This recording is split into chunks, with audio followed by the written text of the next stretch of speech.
Y'all, the testimony I have to tell y'all. Fasting, sowing, and praying works. I'm telling y'all, God is so good. My God is real. Bro, listen to this testimony. So if you have been following me for a while, y'all know that I got into my dream college, Alabama State University, and God blessed me with that. Like the way that I was y'all, fasting is key. The way that I was fasting and praying, God gave me a full ride scholarship.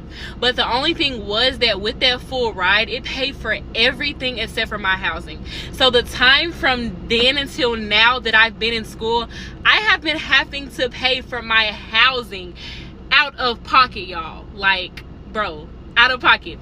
So long story short, I went to this internship, didn't work out. It was supposed to cover some of my fees and stuff for this semester that's coming up. I went to it, didn't work out. So I came back home, and when I came back home, God told me to sow a seed of $100. And I'm like, Lord, what? Not gonna lie, y'all, I was a little bit stingy. I didn't want to do it, y'all, but I did it anyway. And I was like, okay.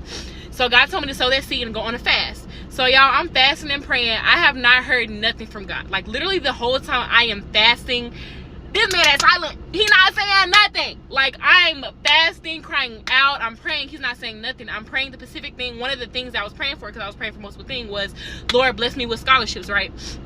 So y'all, he's not saying nothing. Time goes by, the fast is over, right? Like everything is gone. So like it's time for me to start calling the people that has a scholarship. So I'm calling them.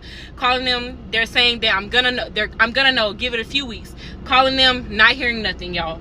So the day that I'm supposed to find out, I call them. They say, okay, you're gonna know by this certain amount of time, like at 6 p.m. So I call her and she says call back or whatever. So I call her back the next day, and she lets me know that the reason why that I didn't get the scholarship, right? So she said that I applied for some other scholarships, but I need to call the next day and find out about those. So I called and I didn't get those either. So y'all, it's a couple of more that I applied for that I didn't get either, that I hadn't yet got, right? So I call her back, and that day she's like, okay, you're gonna know about this one by 3 p.m. today. If you don't hear nothing, then call me back. Y'all, not even an hour later, y'all. First of all, the scholarships that I wanted were $5K, right? I needed $5K. I just needed something to get me through the semester, right? Y'all, not even an hour later, I get an email saying I got the scholarship, y'all. I go back home, I open that laptop, the scholarship is for $10,000, y'all. When I tell y'all, I was literally shocked. Not only is it paying for this semester, but it's paying for the rest of the time I'm in college, y'all. Sow that seed and fast and pray, because God is a prayer answering God.